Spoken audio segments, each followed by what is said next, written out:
Smart summary Hindi में आप सभी का स्वागत है।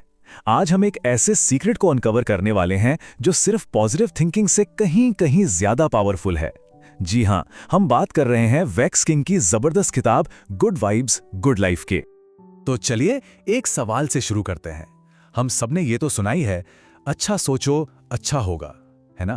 पर क्या ये पॉजिटिव थिंकिंग हमेशा काम करती है? ऑथर वेक्स किंग ने खूब अपनी लाइफ में देखा कि यार ये फॉर्मूला तो कभी कभी तो मैजिक की तरह काम करता है, पर कभी कभी पूरी तरह फेल हो जाता है। और बस यही कंफ्यूजन, यही उलझन उन्हें एक बहुत गहरे सच तक ले गई। तो आज हम क्या क्या जानने वाले हैं? सबसे पहले हम समझेंगे कि द लॉ ऑफ अट्रैक्शन का अधूरा सच क्या है। फिर हम एक उससे भी गहरे नियम, द लॉ ऑफ वाइब्रेशन को जानेंगे। उसके बाद सबसे इंपॉर्टेंट पार्ट, अपनी वाइब्रेशन को रेज कैसे करें, नेगेटिव एनर्जी से कैसे डील करें, और हाँ, सेल्फ लव जो कि सबसे बड़ी सुपर पावर है, उसके बारे में भी बात करेंगे। और आखिर में हम ये समझेंगे कि हमारी फीलिंग्स ही हमारी रियलिटी कैसे बन जाती हैं।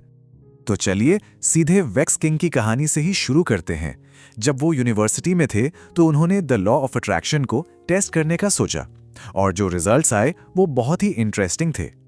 हुआ ये कि वेक्स ने देखा कि यार ये पॉजिटिव थिंकिंग कभी तो काम कर रही है और कभी बिल्कुल नहीं। जैसे एक बार उन्हें दोस्तों के साथ एक ट्रिप पर जाना था, पर पैसे नहीं थे। उन्होंने द सीक्रेट वाली टेक्निक यूज की, पैसों को विजुअलाइज करना शुरू किया, और आप मानेंगे नहीं, जादू की तरह टैक्स ऑफिस से उतने ही पैसों का एक रिफंड चेक आ गया। वाओ! लेकिन कहानी यहीं खत्म नहीं होती। जब उनका फाइनल ईयर प्रोजेक्ट आया तो उनकी सारी पॉजिटिव थिंकिंग धरी की धरी रह गई। टीम में झगड़े हुए, प्रोजेक्ट फेल हो गया। तो सोचिए, एक तरफ मैजिक और दूसरी तरफ टोटल फेलियर। वेक्स बुरी तरह कंफ्यूज हो गए। तो वेक्स की जर्नी में 3 बड़े स्टेजेस आए। पहले सक्सेस, जिससे उम्मीद जगी, फिर फेलियर, जिससे शक पैदा हुआ, और फिर आया असली टर्निंग पॉइंट, जब वो अपनी बहन की शादी के लिए गोवा गए। वो काम के स्ट्रेस में थे, पर गोवा पहुंचते ही सब कुछ बदल गया। वहां का माहौल, वो म्यूजिक, वो खुश लोग। वेक्स को खुश रहने के लिए कोई कोशिश ही नहीं करनी पड़ रही थी। वो बस खुश थे, और बस उसी पल उन्हें असली सीक्रेट समझ आया। और जानते हैं वो सीक्रेट क्या था? वो लॉ ऑफ अट्रैक्शन से भी ज्यादा पावरफुल था।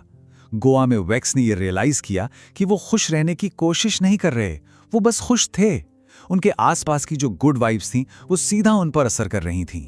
और यहीं से उन्हें एक ज्यादा फंडामेंटल लॉ के बारे में पता चला, द लॉ ऑफ वाइब्रेशन, यानी कंपन का नियम। तो ये लॉ ऑफ वाइब्रेशन आखिर है क्या? बहुत सिंपल है। देखिए, साइंस हमें बताती है कि दुनिया की हर चीज, even a solid table, atom से बनी है, और ये एटम्स हमेशा वाइब्रेट करते रहते हैं। मतलब हर चीज में एक एनर्जी है, एक वाइब्रेशन है।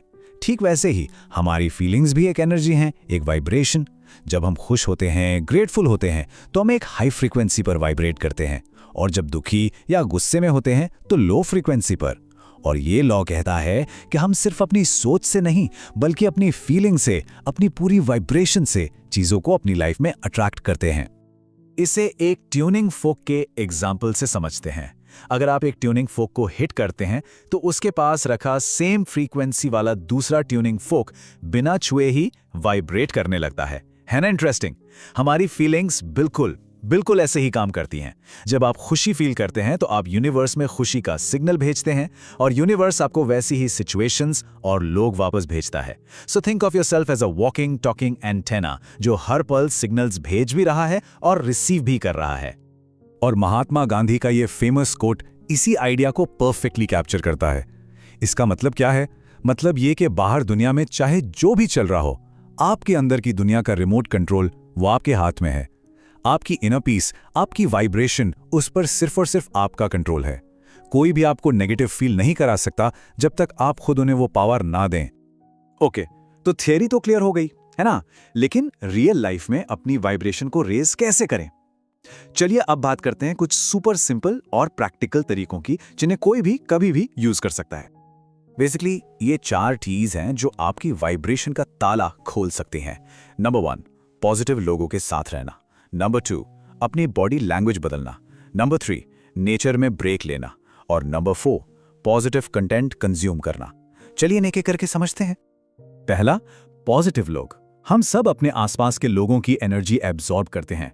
अगर आप ऐसे लोगों के साथ हैं जो खुश और मोटिवेटेड हैं, तो आपकी एनर्जी भी ऑटोमेटिकली लिफ्ट हो जाएगी। दूसरा, अपनी बॉडी लैंग्वेज। ये बहुत पावरफुल है। क्या आपको पता है कि अगर आप फेक स्माइल भी करते हैं तो भी आपका brain feel good hormones release करता है। और रिसर्च तो ये भी कहती है कि सिर्फ 2 मिनट के लिए एक पाव पोज में खड़े होने से लाइक अ सुपर हीरो आपका कॉन्फिडेंस हार्मोन 20% तक बढ़ सकता है। Isn't that amazing? तीसरा तरीका है नेचर में ब्रेक लेना। बस अपने फोन से दूर किसी पार्क में 10 मिनट वॉक करना भी आपकी पूरी एनर्जी को रीसेट कर सकता है।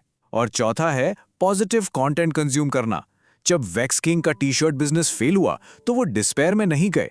उन्होंने सक्सेसफुल एंटरप्रेन्योर्स की स्टोरीज पढ़नी शुरू की और इससे उन्हें फेलियर को देखने का एक कंप्लीटली नया पर्सपेक्टिव मिला और उनका मोटिवेशन लौट आया। ओके, अपनी वाइब्रेशन रेज करना तो ठीक है, पर उस नेगेटिविटी का क्या करें जो बाहर से आती है? नेगेटिव लोग, नेगेटिव सिचुएशंस, उनसे कैसे डील करें? चलिए अब सीखते हैं कि अपनी एनर्जी को प्रोटेक्ट कैसे करें। जब भी कोई आपकी तरफ नेगेटिविटी थ्रू करता है तो आपके पास हमेशा 2 चॉइसेस होती हैं। पहली, रिएक्ट करें, गुस्सा करें, बहस करें और अपनी वाइब्रेशन को भी डाउन कर लें। या दूसरी चॉइस, रिस्पॉन्ड करें, मतलब अंदर से शांत रहें और अपनी एनर्जी को प्रोटेक्ट करें। जब आप रिएक्ट नहीं करते तो आप ऑटोमेटिकली उस नेगेटिव एनर्जी के खिलाफ एक शील्ड बना लेते हैं। वैक्स ने ये लेसन तब सीखा जब उनका एक बॉस उन्हें बहुत परेशान करता था। शुरू में तो वैक्स भी बहुत दुखी और गुस्से में रहते थे। फिर उन्हें रियलाइज हुआ कि वो अपने बॉस को तो नहीं बदल सकते, पर वो अपने मन में चल रही स्टोरी को जरूर बदल सकते हैं। उन्होंने इस बात पर फोकस करना शुरू किया कि इस जॉब की वजह से वो अपनी मां की हेल्प कर पा रहे हैं। जैसे ही उन्होंने अपना पर्सपेक्टिव बदला, उनकी वाइब्रेशन बदली।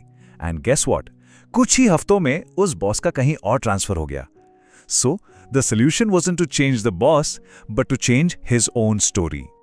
और अब हम आते हैं उस सबसे पावरफुल फोर्स पर जो इन सब चीजों की फाउंडेशन है, और वो है सेल्फ लव। एक हाई वाइब्रेशन लाइफ जीने के लिए ये सबसे जरूरी एलिमेंट है। अब देखिए, सेल्फ लव का मतलब सिर्फ बबल बैथ लेना या अपनी तारीफ करना नहीं है। इसका एक गहरा मतलब है। ये 2 चीजों का बैलेंस है। पहला, खुद को एक्सेप्ट करना, जैसे भी आप हैं इसी पल में, अपनी सारी इम्परफेक्शंस के साथ। और दूसरा, ये जानना कि आप बेटर डिजर्व करते हैं और खुद को इंप्रूव करने के लिए कमिटमेंट दिखाना। तो सेल्फ लव के ये 2 पार्ट्स हैं, एक्सेप्टेंस एंड ग्रोथ। ये सोचना बंद करना होगा कि जब मेरा वेट कम हो जाएगा या जब मुझे वो जॉब मिल जाएगी तब मैं खुद को प्यार करूंगा। No, love yourself now. और साथ ही उन हैबिट्स पर एक्टिवली काम करें जो आपके लिए अच्छी नहीं है। ये एक्शन और एक्सेप्टेंस का एक ब्यूटीफुल बैलेंस है। इसे ऐसे सोचिए, आप अपने बेस्ट फ्रेंड या पार्टनर को कैसे ट्रीट करते हैं? आप उन्हें एक्सेप्ट करते हैं कि वो जैसे हैं, राइट? पर अगर वो कोई ऐसी हैबिट अपना लें जो उन्हें नुकसान पहुंचा रही है, तो आप प्यार से उन्हें सपोर्ट भी करते हैं ताकि वो बदल सके, है ना? बस एग्जैक्टली यही प्यार और सपोर्ट आपको खुद को देना है। तो चलिए अब इस पूरी डिस्कशन के जो की टेकअवेज हैं, जो सबसे इंपॉर्टेंट पॉइंट्स हैं, उन्हें क्विकली रैप अप करते हैं। ये वो बातें हैं जो सच में आपकी लाइफ ट्रांसफॉर्म कर सकती हैं। अगर आपको सिर्फ 3 बातें याद रखनी है तो वो ये हैं। नंबर 1, अट्रैक्शन से ज्यादा वाइब्रेशन इंपॉर्टेंट है। अपने फीलिंग्स पर फोकस करें क्योंकि वही आपकी रियलिटी बनाती है। नंबर 2, आप कंट्रोल में हैं। आप एक्टिवली अपनी वाइब्रेशन को रेज कर सकते हैं। और नंबर 3, सेल्फ लव ही सोर्स है। यही वो फाउंडेशन है जिस पर एक अच्छी लाइफ अट्रैक्ट होती है और बनी रहती है। और आखिर में इस पूरी किताब का जो कोर मैसेज है वो यही है, what you feel becomes your reality.